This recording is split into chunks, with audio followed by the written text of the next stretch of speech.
جی مس مشی کہی کیا بات ہے؟ وہ سر مجھے کچھ بات کرنی تھی آپ سے۔ اوکے آپ آ جائیے میرے آفس میں۔ رزم جاتے ہی چیئر پر بیٹھ گیا اور مشی کا ویٹ کرنے لگا اور سوچنے لگا آخر کیا بات ہے جو مشی کو کرنی ہے۔ مشی جیسے ہی روم میں آئی تو رزم نے اپنے چہرے کے تاثرات نارمل کیے۔ May I come in sir? Yes come in. Have a seat please. جی بولیے مس مسکان، کیا بات کرنی تھی آپ کو مجھ سے؟ لیکن مسکان تو اپنی ہی سوچوں میں گم تھی کہ کیسے اظہار کرے کہ پیار کرنے لگی ہے وہ اس سے، اور وہ یہ جاننے کے باوجود کہ وہ ان کے ٹیچر ہیں، پر یہ سب غلط ہے۔ پھر بھی آج وہ ہمت کر کے کہنے آئی تھی۔ وہ مجھے کہنا تھا کہ وہ دیکھیں مس، جو بھی کہنا ہے سوچ سمجھ کر کہنا، کہیں یہ نہ ہو کہ بعد میں پچھتانا پڑے۔ رزم کو مشی کی جھجک اور اس کی آنکھیں جو پیغام دے رہی تھی، وہ کوئی بچہ تو نہیں تھا جو نہ سمجھتا، لیکن وہ ایک موقع دینا چاہتا تھا کہ وہ خود کو نہ جھونکے اس آگ میں، کیونکہ یہاں سے واپسی ناممکن تھی، اور اب تو اس کا یہاں آنے کا مقصد بھی پورا ہونے والا تھا، تو بہت جلد اس نے یہاں سے بھی چلے جانا تھا۔ وہ کنٹرول کر رہا تھا کہ کچھ غلط نہ کر دے بدلے کی آڑ میں۔ دیکھیں سر، آپ غلط مت سمجھیں، میں جو کہنے جا رہی ہوں وہ مشی پھر سے گھبرانا سٹارٹ ہو گئی تھی۔ وہ کنفیوز ہو رہی تھی، پھر ایک دم سے لمبا سانس اندر کھینچا اور ایک ہی سانس میں بول دیا، سر میں آپ سے پیار کرتی ہوں اور شادی کرنا چاہتی ہوں۔ ایک ہی سانس میں بولنے کے بعد اپنی آنکھیں بند کر لیں، اور رزم تو حیران تھے کہ کتنی جلدی اس نے اپنی محبت کا اظہار بھی کر دیا، اور اب بڑے مزے سے وہ مشی کے ایکسپریشنز کو انجوائے کر رہا تھا۔ لیکن ایک بات جو اسے بری لگی تھی وہ مشی کا اظہار تھا، اور صدا کہ ہمارے مردوں کی سوچ کہ اگر لڑکی نے پہلے اظہار کیا تو بڑا عیوب سمجھا جاتا ہے کہ لڑکی دل پھینک ہے، اور اسی طرح رزم نے بھی یہی سوچا تھا۔ وہ کوئی پس سوچ کا مالک نہیں تھا، بس جب شجاعت سے جڑے لوگوں کو دیکھتا تو اس کے انداز میں خود بخود سختی آ جاتی تھی، لیکن اس بار ایسا نہیں ہوا تھا۔ تو مس مسکان عرف مشی، آپ کے کہنے کے مطابق آپ کو مجھ سے محبت ہو گئی ہے نا؟ ایم آئی رائٹ مس مشی؟ جی سر۔ تو کیا کر سکتی ہیں آپ یہ ثابت کرنے کے لیے کہ آپ کو مجھ سے محبت ہے؟ جو آپ کہیں میں وہ سب کرنے کو تیار ہوں۔ تو ٹھیک ہے مشی، آج کے بعد سے تم مجھے رزم بلایا کرو گی۔ کہو سر۔ لیکن سر میں کیسے؟ مشی تو رزم کی اس بات سے خاصی کنفیوز ہو گئی تھی اور سمجھ میں نہیں آ رہا تھا کہ کیسے کہے۔ ابھی تو آپ نے کہا کہ آپ سب کچھ کرنے کے لیے تیار ہیں، تو یہ تو صرف ٹریلر ہے۔ اوکے سر، میرا مطلب ہے رزم۔ یہ سب کہتے ہوئے مشی کے چہرے پر ایک الگ ہی مسکراہٹ تھی جو کہ رزم کو کچھ اور ہی پیغام دے رہی تھی۔ مشی فوراً سے آفس سے بھاگ گئی تھی، لیکن وہ انجان تھی کہ دو نظروں نے بڑی دور تک اس کا تعاقب کیا تھا، اور وہاں رزم کو اب اگر مشی کچھ صحیح بھی کرتی تو وہ غلط ہی لگنے والا تھا۔ اب دیکھنا تھا آگے کیا ہوتا ہے۔ رزم نے مشی کی میٹنگ کے بعد سیدھا رخ ہاسٹل کی طرف کیا تھا، جہاں پلان کے مطابق کل اپنی کچھ فیمیل آفیسرز کو نارمل لڑکیوں کی طرح ہاسٹل میں داخل کروایا تھا تاکہ ان ڈرگ مافیا لڑکیوں کو رگے ہاتھوں پکڑ سکیں، اور ایسا ہی ہوا تھا۔ ان کو لگا کہ یہ لڑکیاں بھی باقیوں کی طرح معصوم ہیں تو ان کو بھی ڈرگ دینے لگیں، لیکن بڑی ہوشیاری سے انہوں نے ڈرگ انجیکشن کی جگہ دوسرے انجیکشن رکھ دیے، اور جب ان کی ساری باتیں اور حرکتیں اپنی شرٹ کے بٹن کے ساتھ جو خفیہ کیمرے لگائے ہوئے تھے ان میں سب ریکارڈ کیا، اور اب صرف ان کو رزم کا ویٹ تھا۔ اور جیسے ہی رزم نے انٹر کیا ہاسٹل میں اپنی ٹیم کے ساتھ تو ہر جگہ افراتفری مچ گئی، لیکن جلد ہی اس نے سب پر کنٹرول پا لیا، اور اب اس کا رخ ان لڑکیوں کے کمرے کی طرف تھا جہاں وہ یہ سب کام انجام دیتی تھی، اور وہاں جاتے ہی ان سب کو لیڈی کانسٹیبل کے حوالے کیا اور اپنے ساتھیوں کو اور ان سب لڑکیوں سمیت وارڈن کو بھی گرفتار کر لیا، کیونکہ ان کی ذمہ داری تھی تو کیسے غافل رہ گئی ان سب سے۔ فی الحال وہ ان کو حراست میں رکھ کر سبق سکھانا چاہتا تھا۔ سب کو لیتے ہی اس نے اپنا رخ پولیس اسٹیشن کی طرف کیا، جہاں لے جا کر ان کی اچھے سے خاطرداری کرنی ابھی باقی تھی۔ سارے راستے بیا کو جلال کی نظریں خود پر محسوس ہوئی تھیں۔ وہ پہلے ہی گھبرا رہی تھی اس کی نظروں کی تپش سے، اور پزل ہونے لگی۔ وہ تو بس دعا کر رہی تھی کہ جلدی سے ہاسٹل آ جائے اور وہ بھاگ کر جائے جلال کی نظروں سے، لیکن ایسا لگ رہا تھا کہ آج یہ راستہ اور بھی لمبا ہو گیا ہے جو ختم ہونے کا نام ہی نہیں لے رہا تھا۔ اوپر سے بیا پہلے ہی جلال کی نظروں کی تپش سے جنجلائی ہوئی تھی تو نچارا اسے بولنا ہی پڑا۔ آپ چونٹی کی رفتار سے گاڑی چلائیں گے تو ہم کیسے جلدی پہنچیں گے ہاسٹل؟ جلال کو جب بیا کی جنجلائی ہوئی آواز سنائی دی تو اس کا کہکا بے ساختہ تھا۔ گنی مونچھوں تلے انابی لبوں کی مسکراہٹ دیکھ کر بیا کے دل کی دھڑکن اور تیز ہوئی تھی۔ وہ یک ٹک اسے دیکھے گئی۔ کیا کوئی انسان اتنا بھی پیارا لگ سکتا ہے مسکراتے ہوئے؟ جانم کون چاہتا ہے کہ یہ سفر ختم ہو؟ میں تو یہی چاہتا ہوں کہ جب تم میرے ساتھ ہو تو وہ سفر کبھی ختم نہ ہو۔ جلال کی نظریں بیا پر تھیں۔ وہ خوب سمجھ رہا تھا بیا کی گھبراہٹ کو، لیکن دل کے ہاتھوں وہ مجبور ہو جاتا تھا۔ ہمیشہ جب بھی بیا سامنے ہوتی اس کا دل بے بس ہو جاتا تھا، اس کا کوئی کنٹرول ہی نہ رہتا تھا اپنے دل پر، دل کرتا بس اسے دیکھے ہی جائے اور جی بھر کر اس لمحے کو محسوس کرے۔ بیا کا مسلسل جلال کو دیکھنا بھی اس کی نظروں سے مخفی نہیں تھا، وہ تو خوش ہو رہا تھا بیا کو دیکھ کر کے وہ بھی اس کے بارے میں ہی سوچ رہی ہے، اب وہ جہاں بھی جائے گی اس کی سوچوں کا محور صرف جلال ہی ہوگا۔ لیکن مجھے آج ہی جانا ہے، آپ پلیز جلدی ڈراپ کر دیں پلیز۔ بیا کی لڑکھڑاتی اور گھبرائی ہوئی آواز جب جلال کے کانوں میں پڑی تو وہ سرشاری کی کیفیت میں بیا کو دیکھے گیا اور گویا ہوا، میری جانم کا حکم سر آنکھوں پر، آپ بس حکم کریں، آپ کا خادم ہر وقت ہمتن گوش ہے، مسکراتے ہوئے جواب دیا۔ بیا کے دل نے ایک بیٹ مس کی تھی، جلال تو اس کے چہرے کی اڑی ہوئی رنگت کو اور اس کے بعد اس کے چہرے پر بکھرے گلال کو دیکھ کر محبوط رہ گیا تھا، اس کے دل کو بہت بھایا تھا یہ کوسو قزا کا منظر، اور اسی سرشاری کی کیفیت میں اس نے بیا کو ہاسٹل کے باہر اتارا اور بیا تو موقع کی تلاش میں تھی، فوراً سے بھاگ کر ہاسٹل کا گیٹ عبور کر گئی، اور جلال اپنی جانم کی اس ادا پر بھی اپنا دل تھام کر رہ گیا تھا۔ بہت برداشت اور صبر سے کام لینا ہے جلال تو نے، تیری جانم کو تو پیار کی الف بے بھی نہیں آتی، لیکن میں سب سکھا دوں گا اپنی جانم کو، لیکن اس میں کافی محنت درکار ہوگی، آخر وہ جلال کی جانم ہے، مشکل تو ہوگا ہی۔ جلال نے اپنے مستقبل کا سوچ کر ایک سرد آہ پڑی اور واپسی کا رخ کیا۔ بیا ہاسٹل میں آتے ہی روم میں بند ہو گئی اور وہی دروازے کے قریب بیٹھ کر اپنے دل کی دھڑکن کو قابو میں کرنے کی کوشش کرنے لگی اور سوچنے لگی کہ آخر وہ تھا کون، اور مجھے وہ چہرہ جانا پہچانا کیوں لگ رہا تھا، اس کا قریب آنا مجھے برا کیوں نہیں لگ رہا تھا، کیا میں جانتی ہوں اسے؟ اپنی ہی سوچوں کو جھٹکتے ہوئے اس نے واش روم کیا رخ کیا، آتے ہوئے اسے مغرب ہو گئی تھی، اس لیے نماز ادا کرنے لگی، اور نماز میں بھی وہ یہی دعا کرتی رہی تھی کہ اب دوبارہ نہ ملنا ہو اس شخص سے، کیونکہ آج کے موقع کے بعد وہ ڈر گئی تھی، پہلے ڈی جے کا کالز اور اب یہ سب۔ اس نے ایک فیصلہ کیا تھا کہ وہ اپنی ماما کو سب کچھ بتا دے گی، وہ اس کی مدد کریں گی، یہی سوچتے ہوئے اس نے ماما کا نمبر ڈائل کیا۔ السلام علیکم ماما، کیسی ہیں آپ؟ وعلیکم السلام، کیسی ہیں میری جان؟ میں ٹھیک ماما، آپ سنائیے گھر پر سب ٹھیک ہیں؟ مشی اور غازی آپ کو زیادہ تنگ تو نہیں کرتے نا؟ نہیں میری جان، تمہیں تو پتا ہے وہ لوگ جب تک کوئی شرارت نہ کریں ان کا کھانا ہضم نہیں ہوتا، تم پریشان مت ہو، ان کی میں اچھے سے خبر لے لیتی ہوں۔ ہاں ہاں ماما، آپ بھی نہ، آپ کو پتا ہے نا وہ دونوں تو جتنی بھی شرارت کریں لیکن ایک دوسرے کو اداس نہیں دیکھ سکتے، اور پھر گھر میں رونق بھی انہی کی وجہ سے ہی ہے۔ بیا نے تحمل سے ماں کو جواب دیا تھا۔ بیٹا بات تو آپ کی ٹھیک ہے، غازی تو چلو اتنی مستی نہیں کرتا، لیکن مشی تو توبہ ہے، بہت تنگ کرتی ہے یہ لڑکی، جب دیکھو کوئی نہ کوئی شرارت کر رہی ہوتی ہے۔ ماما آپ ان کی ٹینشن نہ لیا کریں، وہ دونوں سمجھدار ہیں۔ ماما مجھے آپ سے کچھ بات کرنی تھی، بیا نے گھبراتے ہوئے آمنہ بیگم سے کہا تھا۔ جی میری جان بولو، کیا بات ہے؟ کوئی مسئلہ تو نہیں؟ یا کسی نے پھر کالج میں تنگ کیا ہے تمہیں؟ آمنہ بیگم نے فکر مندی سے پوچھا تھا۔ دراصل ماما وہ… کیا بات ہے بیا، بتاؤ مجھے۔ ماما وہ کوئی رانگ نمبر مسلسل مجھے تنگ کر رہا تھا، لیکن اب کچھ دنوں سے یہ سب بند ہے، اور بیا نے شروع سے لے کر ابھی تک کی ساری بات آمنہ بیگم کے گوش گزار دی۔ بیٹا آپ نے مجھے پہلے کیوں نہیں بتایا تھا؟ سوری ماما، میں ڈر گئی تھی تب۔ دیکھو بیٹا ابھی یہ سب بند ہے، اس کا شاید یہ مطلب ہے کہ اسے پتہ لگ گیا ہوگا کہ وہ رانگ نمبر پر کال کر رہا تھا، اس لیے دوبارہ کال نہیں کی۔ اچھا کیا آپ نے بتا دیا، ایسی اگر کوئی بھی بات ہو تو سب سے پہلے مجھے بتانا ہے، اوکے؟ آپ اب پریشان نہ ہو، اور ہاں آپ کے بابا کو آپ سے بہت ضروری بات کرنی ہے، اس لیے آپ جتنا جلدی ہو سکے گھر آ جائیں۔ اوکے ماما، سب سے پہلے آپ کو ہی بتاؤں گی، اور میں ابھی پیکنگ کر لیتی ہوں اور کل وارڈن سے بات کر لوں گی۔ نہیں بیٹا، آپ کی وارڈن سے میں نے بات کر لی ہے۔ اوکے ماما، پھر میں اب پیکنگ کر کے سو جاتی ہوں، کل جلدی اٹھنا بھی ہے۔ اوکے بیٹا، اور میں بھی ذرا مشی کو دیکھ لوں، کہیں پھر سے کسی کام کو خراب کرنے کی کوشش نہ کر رہی ہو یہ لڑکی، کبھی نہیں آرام سے بیٹھ سکتی۔ آمنہ بیگم نے مسکراتے ہوئے کہا تھا۔ اوکے بیٹا، اللہ حافظ، اللہ کی امان کہہ کر کال ڈسکنیکٹ کی تھی۔ اللہ حافظ ماما۔ بیا بھی فون رکھ کر اب عشاء کی نماز کی تیاری کرنے لگی، پھر پیکنگ بھی کرنی تھی اور ٹائم 9:30 ہو گیا تھا۔ غازی صبح اٹھا اور آرام سے واش روم گیا، لیکن جیسے ہی غازی کی نظر آئینے پر پڑی وہ حیران رہ گیا، اس کے منہ سے ایک فلک شگاف چیخ نکلی تھی۔ وہ فوراً سے مشی کے روم میں گیا بغیر اپنا منہ دھوئے، کیونکہ مشی نے اپنا کاسمیٹک کا سامان سے غازی کی شکل کا نقشہ ہی بدل دیا تھا۔ جیسے ہی غازی باہر آیا، سارے ملازم اسے دیکھ کر دبی دبی ہنسی ہنس رہے تھے۔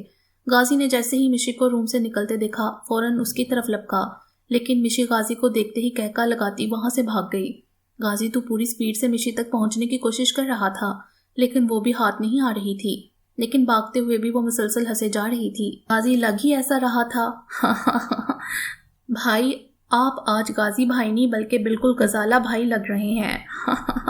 مشری کی بچی میں چھوڑوں گا نہیں تمہیں۔ غازی روحان سا ہی ہو گیا تھا کیونکہ میک اپ تو اتر جاتا، لیکن جو نیل پالش مشری لگائی تھی، غازی کے ہاتھوں اور پیروں کے ناخنوں پر نیل پالش لگا دی تھی، اور اب وہ پریشان تھا کہ اس کا کیا کرے۔ اب اس کو کیا پتا کہ نیل پالش کو ریموو کرنے کے لیے نیل پینٹ ریموور نام کی بھی کوئی چیز ہوتی ہے، ورنہ اسے مشی کی منتیں نہیں کرنی پڑتی۔ بالآخر غازی نے مشی کو جا ہی لیا۔ اب صاف کرو اسے جلدی مشی، ورنہ بہت برا پیش آؤں گا میں۔ 1 منٹ بھائی، پہلے تو آپ پیار سے آرام سے بات کریں اور ریکویسٹ کریں کہ مشی پلیز میری مدد کر دو۔ تم تو بہت اچھی اور مہان ہو۔ چلیں جی جلدی سے کہیں۔ مشی تو گارڈن میں موجود کرسی پر بڑے آرام اور ٹھاٹ سے ٹانگ پر ٹانگ چڑھائے بیٹھ گئی اور اپنے بالوں کو ایک ادا سے جھٹکا تھا۔ کیونکہ گھر میں سب ملازم عورتیں تھیں تو مشی اور بیا گھر میں آرام سے دوپٹہ لے کر گھوم سکتی تھیں۔ یہاں ان کو حجاب کی ضرورت نہیں پڑتی تھی، اس لیے ابھی بھی مشی صرف بلیک کلر کا دوپٹہ لیے ہوئے شان بے نیازی سے بیٹھی ہوئی تھی۔ مشی میں تمہارے سارے بال جڑ سے اکھاڑ دوں گا اگر ابھی 2 منٹ کے اندر اندر تم نے یہ نیل پینٹ نہ اتارا تو۔ غازی نے غصہ کرنے کی ناکام کوشش کرتے ہوئے مشی کو دھمکی دی تھی، جس کا مشی پر کوئی خاطر خواہ اثر نہیں ہوا تھا۔ وہ ویسے ہی بیٹھی ہوئی تھی کیونکہ اسے پتا تھا کہ اس کے غازی بھائی کو اس وقت اس کی مدد کی ضرورت ہے، ورنہ ان کو اس طرح گھومنا پڑے گا پورے گھر میں۔ بھائی میں نے جو کہا ہے وہ کریں جلدی، نہیں تو میں جا رہی ہوں شازیہ کے گھر، مجھے شازیہ سے کام ہے۔ اوکے میری ماں۔ لو میں نے پکڑ لی اپنے کان۔ غازی نے گھٹنوں کے بل بیٹھ کر اپنے کان پکڑے تھے اور مشی کے کہہ کے ختم ہونے کا نام نہیں لے رہے تھے۔ زیادہ ہنسنے کی وجہ سے اس کی آنکھوں میں آنسو آ گئے تھے۔ مشی نے بڑے آرام سے غازی کو بازوؤں سے پکڑ کر اٹھایا اور اپنے سامنے کھڑا کیا۔ او بھائی میں نے کان پکڑنے کا کہا تھا، آپ تو بڑے ہی تیز ہیں، آپ کی جگہ یہاں ہے۔ کہتے ہوئے مشی نے غازی کو گلے لگا لیا اور پھر اسے اپنے ساتھ لیے روم میں آئی۔ اس کا میک اپ ریموو کیا اور پھر نیل پینٹ سے اس کی نیل پالش ریموو کی، تب جا کر کہیں غازی کو سکون آیا اور تشکر بڑی نظروں سے مشی کو دیکھتے ہوئے اس کے بڑے بڑے گالوں کو اپنے ہاتھوں سے کھینچتے ہوئے کمر سے بھاگ گیا۔ پیچھے مشی لب بھینچ کر رہ گئی۔ دیکھ لوں گی آپ کو غازی بھائی، لیکن اپنا کارنامہ اور غازی کی حالت کو دوبارہ یاد کرتے ہوئے ایک بار پھر سے اس کے کہہ کے پورے کمرے میں گونجنے لگے۔ غازی مشی سے بعد میں بدلہ لینے کا ارادہ رکھتا تھا، جو مشی نے کیا تھا اب تو مردانگی کا سوال تھا۔ پتہ نہیں اب کیا کرنے والا تھا وہ، لیکن انہی سوچوں میں گم وہ جا رہا تھا کہ مقابل سے اس کا زوردار تصادم ہوا تھا۔ اس سے پہلے کہ غازی اور وہ زمین بوس ہوتے، مقابل نے تھام لیا تھا غازی کو۔ ابھی غازی کا ارادہ اس کا شکریہ ادا کرنے کا تھا، لیکن مقابل کو دیکھ کر وہ تو وہیں پر سٹل ہو گیا تھا۔ وہ کوئی اور نہیں متربہ ہی تھی۔ اب اٹھو بھی، مانا کہ میں بہت بہادر ہوں، لیکن اس کا یہ مطلب نہیں تمہیں اپنے بازوؤں میں لے کر گھوموں۔ ہٹو پیچھے۔ اچانک چھوڑا تھا متربہ نے غازی کو۔ اگلے ہی لمحے غازی نے خود کو بچانے کے لیے اس کے بازو کا سہارا لیا تھا۔ یار غازی تم ہو کیا چیز، ہاں یہ سب تو لڑکیوں کے ساتھ ہوتا ہے، یوں گرنا پھر لڑکوں کا اسی ٹائم ان کو سنبھالنا، لیکن یہاں تو معاملہ ہی الٹا ہے۔ بس کرو اب تم نے مجھے بچا لیا، اب احسان نہ جتاؤ، وہ تو میرا دھیان کہیں اور تھا، اس لیے یہ سب ہوا۔ کہتے ہوئے اپنے بالوں میں ہاتھ پھیرا تھا۔ اپنے آپ کو بچانے کے لیے کمزور سی وضاحت دی تھی غازی نے۔ بس پتا ہے مجھے، تم تو ہو ہی دبو۔ چلو اب مجھے لنچ کرواؤ جلدی سے، مجھے تو بھوک لگی ہے بہت۔ یار تم اور مشی دونوں ہی ایک جیسی ہو، بھوکی کہیں کی، دونوں جتنا بھی کھا لو پیٹ ہی نہیں بھرتا۔ چلو اب کھائے بغیر تو تم میری جان چھوڑو گی نہیں، کیونکہ مجھے بچا کر احسان جو کر دیا ہے۔ منہ بنا کر کہتے ہوئے غازی متربہ کو ریسٹورنٹ لے گیا، اور متربہ تو مشی سے بھی 2 قدم آگے نکلی تھی۔ اتنی تو مشی بھی نہیں کھاتی تھی جتنا متربہ نے کھا لیا تھا، اور غازی تو منہ کھولے اس چھوئی موئی سی نظر آنے والی لڑکی کو ڈائناسور کی مقدار کی غذا کھاتے ہوئے دیکھ رہا تھا۔ اب اس کی خود کی غذا کیا تھی؟ مشکل سے 1.5 روٹی کھاتا تھا، تو اسے تو یہ غذا ڈائناسور کی لگنی ہی تھی، لیکن یہ بات اس نے دل میں کی تھی کیونکہ متربہ کے سامنے کرنے کی ہمت جو نہیں تھی، تو اسے بس مسکرا کر دیکھ رہا تھا اور اندر سے دعا کر رہا تھا کہ جلدی بس کر دے۔ یار تم اتنا کھاؤ گی؟ اور اب تو وہ اسے پسند کرنے لگا تھا، وہ بات الگ تھی، لیکن اتنا کھاتے ہوئے دیکھ کر تو وہ بھی زچ ہو گیا تھا۔ تم چپ کرو، خود کو دیکھا ہے کبھی بکرے کے میمنے کی طرح ہو سوکھے سے، اور مجھے بھی منع کر رہے ہو کھانے سے؟ اگر یہ بات میرے بھائی کو پتہ لگی نا تمہاری چٹنی بنا دیں گے۔ متربہ نے بھی خوب ڈرایا تھا غازی کو۔ دیکھو متی کی بچی، اب مجھے ڈرانے کی ناکام کوشش چھوڑ دو، میں نہیں آنے والا تمہاری باتوں میں۔ چلو اب جلدی ورنہ یہیں چھوڑ جاؤں گا تمہیں، کہتے ہوئے گاڑی کی چابی کو انگلیوں میں گھمایا تھا۔ ہمت ہے چھوڑ کر جا کر دکھاؤ، تمہاری ہڈیوں کا چورما بنایا تو میرا نام بھی متربہ نہیں، بڑے آرام سے مخاطب ہوئی تھی وہ، جیسے اسے غازی کی بات سے گھنٹہ فرق نہیں پڑتا، اور یہی بات غازی کو تپانے کے لیے کافی تھی۔ چلو یار اب، اوکے چلو اب ہم سی سائڈ چلتے ہیں، مجھے بہت پسند ہے وہ جگہ۔ اوکے چلو میڈم، خادم حاضر ہے، بڑی فرما برداری سے غازی نے سر کو ہم دے کر کہا تھا۔ اس دن کے بعد جب سے غازی اور محتربہ کی دوستی ہوئی تھی، ان میں کافی بے تکلفی ہو گئی تھی۔ بس جو بات نہیں بدلی تھی وہ تھا غازی کا محتربہ کو پسند کرنا۔ دن بہ دن اس کی محبت پروان چڑھ رہی تھی۔ پتہ نہیں اب کامیاب ہونی بھی تھی یا ادھوری رہ جانی تھی ان کی محبت کی داستان۔ اور ایک بھرپور شام گزار کر اس نے پہلے محتربہ کو گھر ڈراپ کیا، پھر خود بھی گھر کا رک گیا۔ اور یہاں شجاعت کو دن بہ دن نقصان ہو رہا تھا۔ جو بھی ڈیل کرتا، ڈی جے اس کے بیچ میں کوئی نہ کوئی دیوار کھڑی کر دیتا، یا پھر وہ سب رزم کے ہاتھ لگ جاتا تو وہ ڈیل تو جاتی۔ ان کے خاص بندے بھی نہیں بچتے تھے۔ سچ اگلوا کر ان کو بھی دردناک انجام تک پہنچانا ان دونوں کا کام بن گیا تھا۔ شجاعت تو پہلے نئے اے سی پی سے پریشان تھا، اور اب یہ نیا ڈی جے نے آ کر کام خراب کر دیا تھا۔ اس نے ڈھونڈنے کی کافی کوشش کی، لیکن کوئی سراغ اس کے ہاتھ نہیں آ رہا تھا، اور اب ایک ہی راستہ تھا، جمال کی بیا سے شادی اور اسے اپنے ساتھ شامل کرنا، اور اگر کبھی خطرہ ہوا بھی تو وہ جمال کو مہرہ بنا کر استعمال کرنے کا ارادہ رکھتا تھا۔ انہی پریشانیوں سے تھوڑی دیر کے لیے چھٹکارا پانے کے لیے اس نے ایک نئی دوشیزہ کے ساتھ آج رات گزارنے کا پلان بنایا اور فون نمبر ڈائل کیا تھا اپنے آدمی کا۔ ہیلو، ہاں، آج جو نیا مال آیا ہے اسے ریڈی کرو۔ آج میں اس کے حسن کو خوب شرف بخشوں گا، اور ہاں وہ کلی انچھوئی ہونی چاہیے۔ حباست سے کہکا لگاتے ہوئے اس نے فون رکھا اور اپنے فارم ہاؤس کا رخ کیا۔ رزم اور مشی میں بے تکلفیاں بڑھتی جا رہی تھیں۔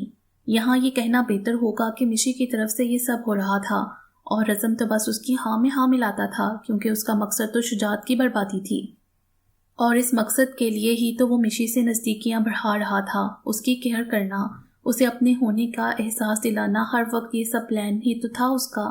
اور آج وہ یہی سوچ رہا تھا کہ مشی کو کہیں باہر کھانا کھلانے لے جائے۔ یہی سوچتے ہوئے اس نے مشی کو کال کی۔ السلام علیکم، دوسری طرف سے کال اٹھاتے ہی سلام کیا گیا تھا۔ وعلیکم السلام، کیسی ہو؟ میں تو ٹھیک ہوں، آج ہی تو کالج میں ملے تھے، آپ نے دیکھا تو تھا کہ کیسی ہوں میں۔ ہاں، لیکن یہ دل کہاں بڑھتا ہے، بس ہر وقت تمہیں ہی دیکھنے کی چاہ کرتا ہے۔ رزم کی بات سن کر مشی کے دل نے ایک بیٹ مس کی تھی۔ مم، میں ٹھیک ہوں، آپ کیسے ہیں؟ میں تو ٹھیک نہیں ہوں، میں ویٹ کر رہا ہوں تم جلدی سے گھر کے باہر آ جاؤ، آج ہم کھانا باہر کھائیں گے، اور اسی بہانے ایک دوسرے کو جاننے کا ٹائم بھی مل جائے گا۔ لیکن میں کیسے آ سکتی ہوں، میں تو ہر جگہ غازی بھائی کے ساتھ جاتی ہوں، اور یوں آپ کے ساتھ اکیلے؟ مطلب کیسے؟ اکیلے کا کیا مطلب ہے؟ میں تو ہوں نا تمہارے ساتھ، کیا تمہیں یقین نہیں ہے مجھ پر؟ نہیں، ایسی بات نہیں ہے، میں تو بس کچھ نہیں، تم آ رہی ہو، میں 20 منٹ میں پہنچ رہا ہوں، تم مجھے گیٹ کے باہر ملو۔ لیکن سنیے، اور آگے سے فون کٹ کر دیا گیا تھا۔ مشی نے غصے سے فون کو گھورا تھا، میری بات سنی نہیں اور رکھ دیا فون۔ اب میں کیا کروں، کیسے ماما کو مناؤں، یہی سوچتے ہوئے مشی روم سے باہر آئی تھی۔ خالہ ساجدہ، ماما کہاں ہیں؟ مشی بیٹا، بی بی جی تو اپنے کمرے میں ہیں، آمنہ بیگم کے حکم سے ہی سب ملازم غازی اور مشی کو نام سے ہی بلاتے تھے۔ ان کا ماننا تھا کہ بڑے بڑے ہی ہوتے ہیں، چاہے وہ ملازم ہی کیوں نہ ہو، سب کی عزت برابر ہے۔ اور غازی بھائی وہ کہاں ہیں؟ وہ تو بیٹا اپنے دوستوں کے ساتھ باہر گیا ہوا ہے، شام تک آئے گا۔ اور مشی تو یہ سن کر ہی خوش ہو گئی تھی۔ ٹھیک ہے آپ جائیں۔ ٹھیک ہے بیٹا۔ مشی فوراً سے آمنہ بیگم کے کمرے میں گئی تھی۔ آمنہ بیگم ابھی ہی بیڈ پر بیٹھی تھی کہ مشی نے ان کے روم میں ہلہ بول دیا تھا، اور آتے ہی آمنہ بیگم کے گلے میں اپنے دونوں بازو حائل کیے تھے۔ کیسی ہیں میری پیاری سی ماما؟ میں تو ٹھیک ہوں، تم یہ بتاؤ بات کیا ہے جو اپنی ماما کو مسکا لگایا جا رہا ہے؟ ماما، آپ بھی نا تھوڑی آپ کو مسکا لگا رہی ہوں، آپ کو معلوم ہے نا میں تو آپ کی معصوم سی پیاری سی بیٹی ہوں۔ ہاں، مجھے بالکل معلوم ہے، آپ میری ایک نمبر کی نٹ کھٹ اور شرارتی بیٹی ہیں۔ چلو اب جلدی سے بتاؤ کیا کام ہے؟ ایک تو ماما آپ بھی نا، آپ کو سب معلوم ہوتا ہے، ڈیٹس ناٹ فیئر، مشی نے منہ بنایا تھا۔ اوہ ہو میری جان، تمہیں پتا ہے ایک ماں کو اپنی اولاد کی انکہی باتوں کا بھی پتہ چل جاتا ہے، جو بھی ان کے دل میں ہو۔ ایک ماں اپنے بچوں کی آنکھوں کو پڑھنے کا ہنر خوب جانتی ہے۔ لو یو ماما۔ ماما اصل میں مجھے کہنا ہے کہ مشی نے جب آمنہ بیگم کی بات سنی اسے شرمندگی ہوئی تھی خود پر، کیونکہ اب وہ جھوٹ بولنے والی تھی اپنی پیاری ماما سے، لیکن وہ ابھی ان کو سچ بھی نہیں بتا سکتی تھی نا۔ ہاں، میں ماما کو بعد میں سب بتا دوں گی، ابھی نہیں، ابھی ہم ایک دوسرے کو اچھے سے جان تو لیں۔ کیا ہو گیا مشی، کہاں کھو گئی؟ بتاؤ بیٹا، کیا بات کرنی تھی؟ وہ ماما مجھے شازیہ کے گھر جانا تھا، کل ٹیسٹ ہے اور نوٹس اس کے پاس ہیں، میں چلی جاؤں؟ پکا شام میں جلدی آ جاؤں گی۔ اوکے بیٹا، لیکن غازی تو گھر پر نہیں ہے۔ ماما شازیہ نے ڈرائیور بھیجا ہے، میری اس سے بات ہوئی تھی کہ بھائی نہیں ہے گھر پر، تو اس نے کہا تھا کہ اس کا ڈرائیور اس وقت باہر ہی ہے، وہ اسے بھیج رہی ہے، تو میں جاؤں ماما؟ اوکے بیٹا، جاؤ، فی امان اللہ۔ اوکے ماما، اللہ حافظ۔ اور آمنہ بیگم کے گالوں کو کھینچتے ہوئے باہر گئی کمرے سے۔ یہ لڑکی کبھی نہیں سدھر سکتی، یا اللہ اسے ہدایت دے اور اس کے نصیب اچھے کرنا، ورنہ اس کا تو کوئی بھروسہ نہیں، پوری شرارتوں کی نانی ہے۔ ہنستے ہوئے آمنہ بیگم اپنے کام میں مصروف ہو گئی تھی، کیونکہ کچھ دنوں میں بیا نے آنا تھا۔ اس وقت پورا روم اندھیرے میں ڈوبا ہوا تھا اور ایک وجود اپنی سرخ انگارہ آنکھیں لیے بیڈ کے قریب ہی بیٹھا ہوا تھا۔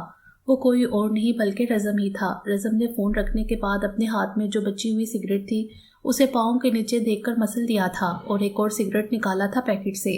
وہ مسلسل سگریٹ پر سگریٹ پھونکے جا رہا تھا، لیکن اس کی سوچوں کا تسلسل ٹوٹ ہی نہیں رہا تھا، اور بالآخر اس نے آخری سگریٹ پھونکنے کے بعد اپنا رخ واش روم کی طرف کیا۔ اب جانا بھی تو تھا، دشمن کی بیٹی کے ذریعے اب اپنا انتقام پورا کرنا تھا، اور آج کیا کرنے والا تھا وہ اسے خود بھی نہیں پتا تھا۔ ایک نمبر پر کال کی تھی رزم نے، آگے سے کچھ کہا کیا تھا جسے سن کر اس کے چہرے پر شیطانی مسکراہٹ آئی تھی۔ رزم نے مشی کو اس کے گھر کے باہر سے پک کیا تھا، اور اب دونوں شہر کے مشہور ریسٹورنٹ میں ایک الگ کارنر میں بیٹھے ہوئے تھے، جو کہ خاص کر رزم نے ہی بک کیا تھا تاکہ کوئی بھی انہیں ڈسٹرب نہ کرے۔ کیا ہوا ہے مشی؟ تم اتنی پریشان کیوں ہو؟ کیا ڈر لگ رہا ہے؟ نہیں سر، وہ پہلی بار میں نے گھر والوں سے جھوٹ بولا ہے نا، اس لیے۔ اوہو، تو اس میں پریشان ہونے والی کیا بات ہے؟ میں ہوں تمہارے ساتھ، اور ویسے بھی بہت جلد تم تو ہمیشہ کے لیے میری ہونے والی ہو، رزم نے معنی خیز مسکراہٹ چہرے پر سجاتے ہوئے کہا تھا۔ رزم کی اس بات پر مشی کے گال شرم سے دہک اٹھے تھے، اور وہ اپنی حفت کو مٹانے کے لیے یہاں وہاں دیکھنے لگی، جبکہ رزم ایک معنی خیز مسکراہٹ لیے اسے دیکھ رہا تھا۔ پھر اچانک ایک فون کال کے بہانے کر کے وہ مشی کو وہیں چھوڑ کر کہیں غائب ہو گیا۔ ابھی اسے گئے تھوڑی ہی دیر ہوئی تھی کہ کچھ آوارہ لڑکے جو کہ کب سے مشی کو تاڑ رہے تھے فوراً سے اس کے ٹیبل پر آ کر بیٹھ گئے۔ او چمک چلو، ذرا ہم پر بھی نظر کرم کر لو، حباست سے کہتے ہوئے سب نے کہکا لگایا تھا۔ مشی تو اپنے ٹیبل پر 3 انجان آدمیوں کو دیکھ کر ڈر گئی تھی، اور گھبراہٹ میں اسے کچھ سمجھ بھی نہیں آ رہا تھا کہ کیا کرے۔ حالانکہ پیپر سپرے ہمیشہ اس کے بیگ میں موجود ہوتا تھا، لیکن وہ خوف میں اس وقت سب کچھ فراموش کر بیٹھی تھی۔ دیکھیں آپ لوگ یہاں سے چلے جائیں ورنہ اچھا نہیں ہوگا، مشی نے اپنی تمام ہمت مجتمع کر کے انگلی اٹھا کر انہیں وارن کیا تھا، لیکن یہ کیا، ان میں سے ایک لڑکے نے مشی کا وہی ہاتھ پکڑ لیا اور اسے دیکھ کر زور زور سے ہنسنے لگا۔ مشی اپنی پوری کوشش کر رہی تھی خود کو اس سے چھڑوانے کی، لیکن ناکام ہو رہی تھی۔ اچانک سے مشی نے اس کے ہاتھ پر اپنے دانت کاٹ دیے اور بغیر کسی کی پرواہ کیے وہ ریسٹورنٹ سے نکلتی چلی گئی۔ ابے دیکھ کیا رہے ہو، چلو پکڑو اسے، سالی بچ کر نہ جانے پائے۔ باقی تینوں لڑکے بھی اس کے پیچھے بھاگے تھے۔ مشی تو بس اندھا دھند بھاگے جا رہی تھی، اسے کسی بھی چیز کی پرواہ نہیں تھی، اسے صرف اس وقت اپنی عزت بچانی تھی جو کہ خطرے میں تھی، اور بھاگتے ہوئے اسے زور سے ٹھوکر لگی تھی اور اس کا پاؤں بہت بری طریقے سے مڑا تھا، اور وہ اسی وقت زمین بوس ہوئی اور وہاں بیٹھ کر رو کر کرا رہی تھی، لیکن اسے ہمت نہیں ہارنی تھی، اسے جانا تھا یہاں سے درندوں سے دور۔ ابھی وہ پھر سے اٹھ ہی رہی تھی کہ وہ لوگ اس کے سر پر پہنچ گئے، اور ان میں سے ایک نے اسے دوبارہ دھکا دیا تھا، جس کی وجہ سے اس کے اسی پاؤں پر دوبارہ سے دباؤ پڑا تھا۔ ایک دل خراش چیخ گونجی تھی اس وقت خاموش فضا میں، پر اس وقت دوسرے لڑکے نے آگے بڑھ کر کھینچ کر اس کا حجاب اتارا تھا، اور مشی اپنے دونوں ہاتھ اپنے سینے پر رکھے مسلسل نفی میں گردن ہلا رہی تھی، کیونکہ ان میں سے ایک لڑکا اس کی طرف قدم بڑھا رہا تھا۔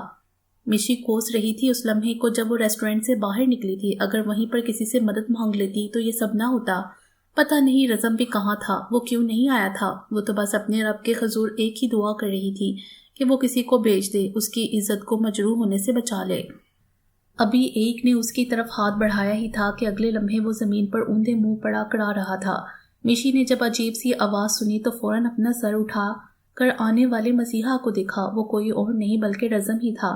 اس کا ارادہ تو بس ڈرانے کا تھا، لیکن جب وہ وہاں آیا تو مشی وہاں نہیں تھی، لیکن ان لڑکوں میں سے آخری لڑکے کو جب ریسٹورنٹ سے باہر نکلتے دیکھا تو اس کا خون کھول اٹھا تھا، اور اسے شدت سے کچھ غلط ہونے کا احساس ہوا تھا، اور وہ بغیر وقت برباد کیے فوراً سے اس کا پیچھا کرتے یہاں آیا تو مشی کو زمین پر پڑے کراتے پایا، وہ بھی بغیر حجاب کے۔ غصے سے اس کے دماغ کی رگیں تن گئی تھیں، اور وہ اندھا دھند ٹوٹ پڑا تھا ان پر۔ جب تک ایک کی بھی ہڈی سلامت تھی وہ ان کو مارتا رہا۔ جب وہ تینوں ادموئے ہو گئے تو ان کو چھوڑ کر فوراً مشی کے پاس آیا۔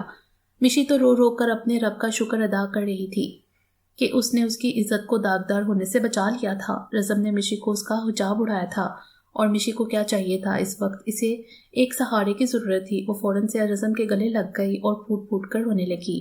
وہ لوگ میرے ساتھ غلط۔ مشی سے کچھ بھی بولا نہیں جا رہا تھا۔ اٹک اٹک کر بولتے ہوئے وہ پھر سے بلک بلک کر رونے لگی۔ رزم بس اس کی پیٹھ تھپتھپا رہا تھا اور اس کا دماغ تو کہیں اور ہی پہنچا ہوا تھا۔ اس نے مشی کو اٹھانے میں مدد کی تو مشی سے اٹھا بھی نہ جا رہا تھا۔ شاید پاؤں میں فریکچر آ گیا تھا۔ تکلیف اور ذہنی دباؤ کی وجہ سے وہ رزم کے بازوؤں میں جھول گئی تھی۔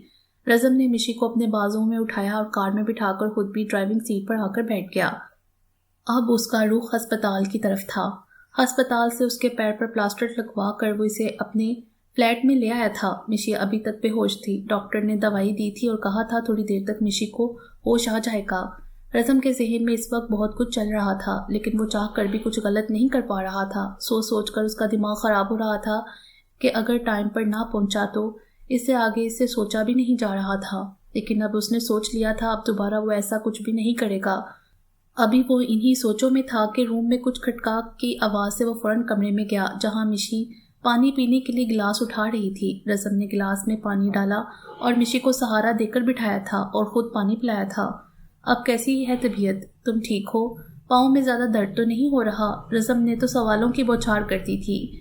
جی میں ٹھیک ہوں، جبکہ مشی نے مختصر سا جواب دیا تھا۔ سوری مشی، سب میری غلطی ہے، مجھے کال اٹینڈ کرنے نہیں جانا چاہیے تھا۔ نہیں، آپ کی کوئی غلطی نہیں ہے، غلطی میری ہی، مجھے ایسے ریسٹورنٹ سے باہر نہیں جانا چاہیے تھا۔ اگر وہ لوگ میرے ساتھ کچھ غلط کہتے ہوئے مشی ایک بار پھر رونے لگی تھی۔ مشی دیکھو، خاموش ہو جاؤ اور چلو جلدی سے اپنے آنسو صاف کرو، میں تمہیں گھر چھوڑ دیتا ہوں۔ جی۔ رزم نے مشی کو میڈیسن بھی ساتھ لی تھی اور اس کو اس کے گھر کے گیٹ پر اتارا تھا اور خود بھی باہر آیا تھا۔ جلدی اندر چھوڑ دیتا ہوں۔ نہیں، میں نے شازیہ کو بلایا ہے، وہ مجھے چھوڑ دے گی۔ اگر آپ آئے تو ماما پوچھیں گی تو میں کیا جواب دوں گی؟ کیونکہ میں جھوٹ بول کر آئی تھی آپ سے ملنے، مشی نے کہتے ہوئے ندامت سے سر جھکا لیا تھا۔ اوکے، کوئی بات نہیں، چلو شازیہ آ گئی ہے، تم آرام سے جاؤ اور جب تک پیر کی موچ صحیح نہ ہو آرام کرنا۔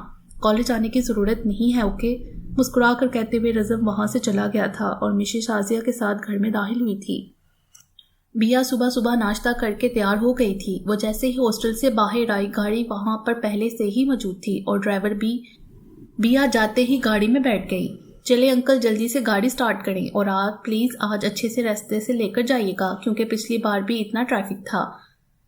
بیا تو گاڑی میں بیٹھتے ہی سٹارٹ ہو گئی تھی کیونکہ یہ ڈرائیور بہت پرانا اور وفادار تھا، تو بیا ان کو انکل کہتی تھی اور زیادہ ڈرتی بھی نہیں تھی۔ لیکن بیا نے ایک بار بھی یہ دیکھنا گوارا نہیں کیا تھا کہ گاڑی جلال چلا رہا ہے، نہ کہ اس کے انکل۔ گاڑی ابھی تھوڑی ہی دور گئی تھی کہ اچانک سے گاڑی کو بریک لگی تھی۔ انکل کیا ہوا؟ آپ نے گاڑی کیوں روک دی؟ چلے نا، دیر ہو جائے گی، ہمیں یہاں سے لاہور جاتے ہوئے ٹائم بھی بہت زیادہ لگے گا۔ ابھی بیا اور بھی کچھ کہتی لیکن مقابل کو دیکھ کر اس کی زبان کو بریک لگی تھی اور وہ حیران و پریشان کبھی جلال کو دیکھتی تو کبھی سنسان سڑک کو۔ دیکھیں، آپ یہاں کیا کر رہے ہیں؟ مجھے جانے دیں پلیز۔ بیا تو رونے والی ہی ہو گئی تھی جلال کو اپنے سامنے اپنی گاڑی میں دیکھ کر۔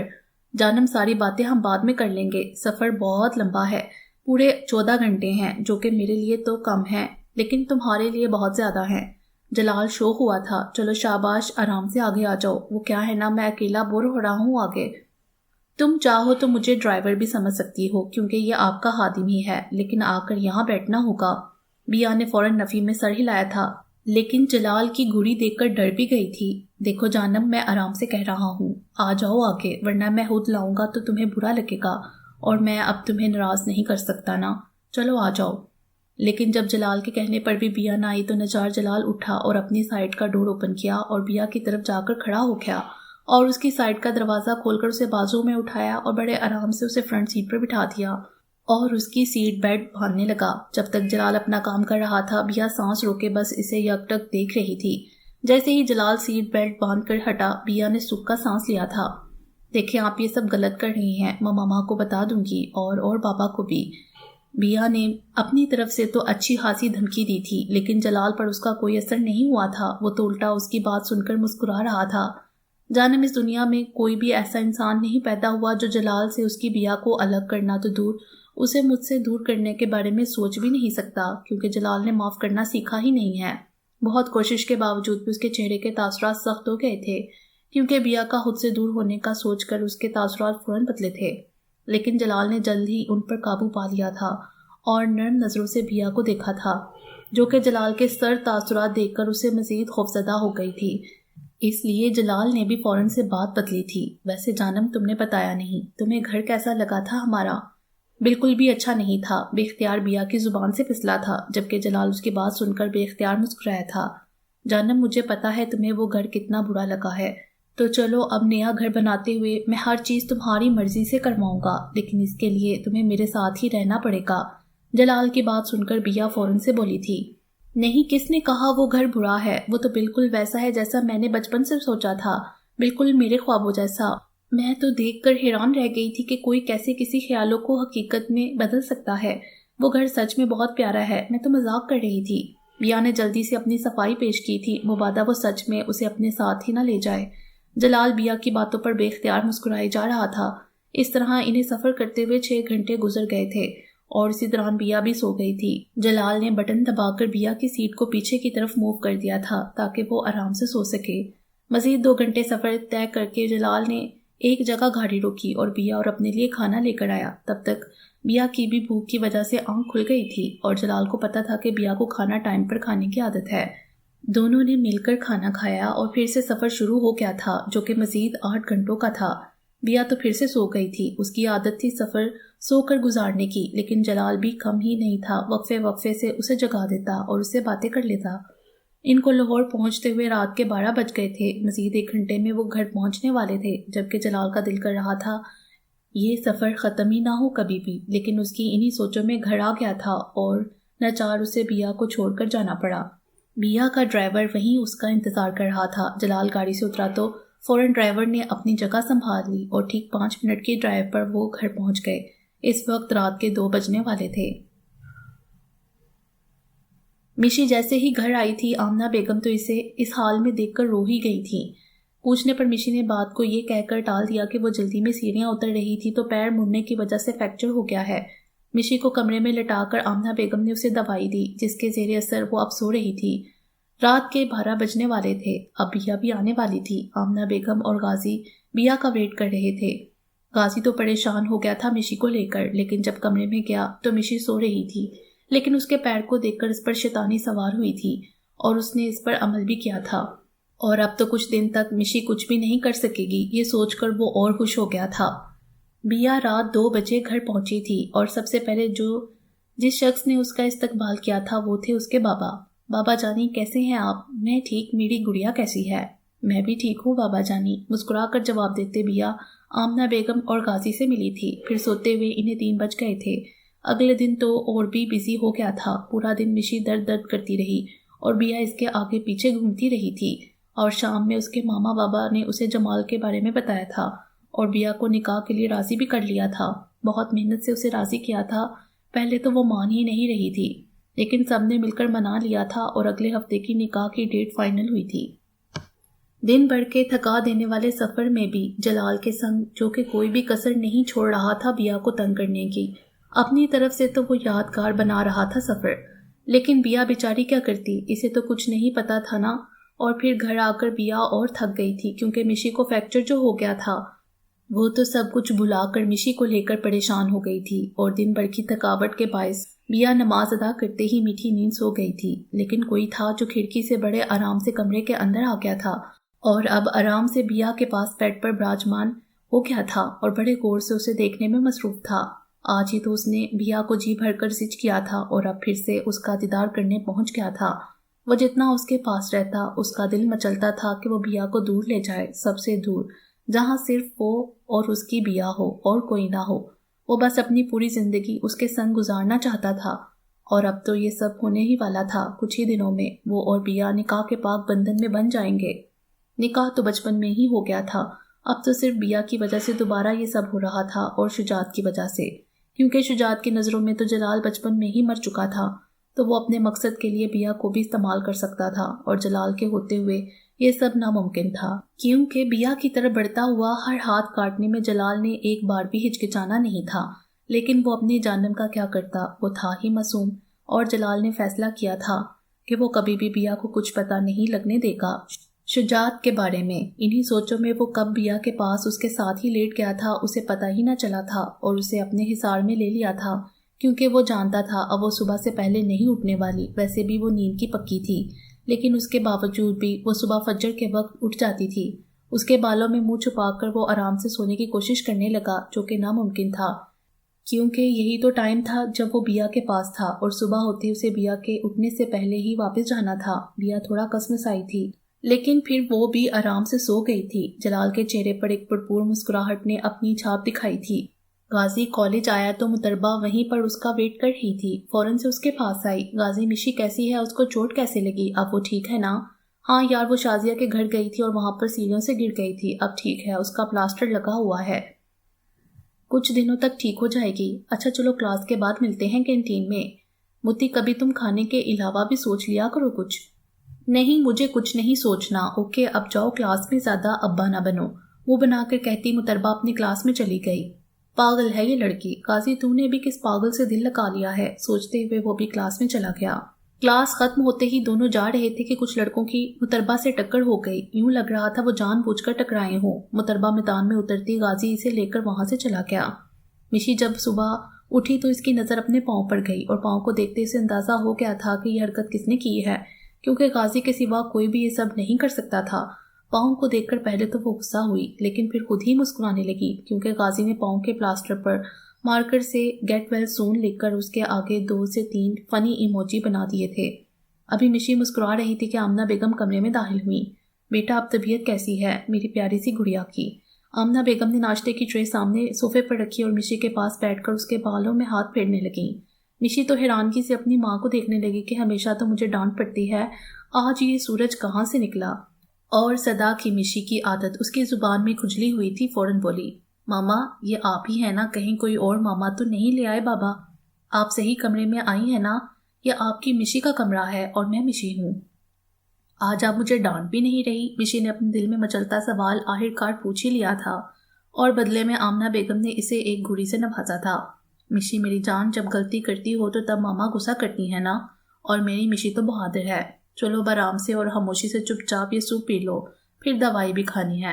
او تو سمجھ آئی، میری ماما مجھے بہلا پھسلا کر یہ سوپ پلانے والی ہیں۔ میری جان، میں تمہیں ایسے ہی تو نہیں ڈانٹتی نا، تھوڑا تم بھی تو کنٹرول کیا کرو نا، جب دوسرے گھر جاؤ گی تو تمہیں ہی پریشانی ہوگی، پھر ماما کی یاد آئے گی۔ میں تو سب تمہارے لیے ہی سوچتی ہوں، اگر آج سختی کروں گی تو کل تمہیں پریشانی نہیں ہوگی۔ اور اب میری اچھی بیٹی کی طرح چلو جلدی سے یہ سوپ ختم کرو، شاباش۔ آمنہ بیگم نے اپنی نظروں کے سامنے مشی کو سارا سوپ پلا کر دوائی کھلائی اور خود باہر آ گئیں۔ آمنہ بیگم کے جانے کے بعد مشی نے ززم کو کال کی اور اپنی آپی کے نکاح کے بارے میں بتایا اور ریکویسٹ کی کہ وہ بھی آئے، اسی بہانے وہ بھی سب سے مل لے گا اور سب گھر والے بھی اس سے مل لیں گے، ایک ٹیچر کی حیثیت سے۔ رزم نے پہلے تو منع کیا، لیکن مشی کی ضد کی وجہ سے حامی بھر لی آنے کی۔ اب مشی کو ویٹ تھا رزم کا، کیونکہ 6 دن رہ گئے تھے نکاح میں۔ مشی نے شاپنگ سینٹر بھی جانا تھا اور 2 دن کی ریسٹ کے بعد اسے چلنے کی اجازت ملی تھی، اور اب 2 دن تک وہ ایسے ہی بستر پر رہے گی تو پاگل ہو جائے گی، ایسا مشی کا کہنا تھا۔ باقی انشاءاللہ اگلی ویڈیو میں، امید ہے آپ کو یہ ویڈیو پسند آئی ہوگی۔ ہمارے چینل کو سبسکرائب کریں اور بیل آئیکن کو پریس کر دیں ہمارے چینل کے لیٹسٹ اپڈیٹس حاصل کرنے کے لیے۔ شکریہ۔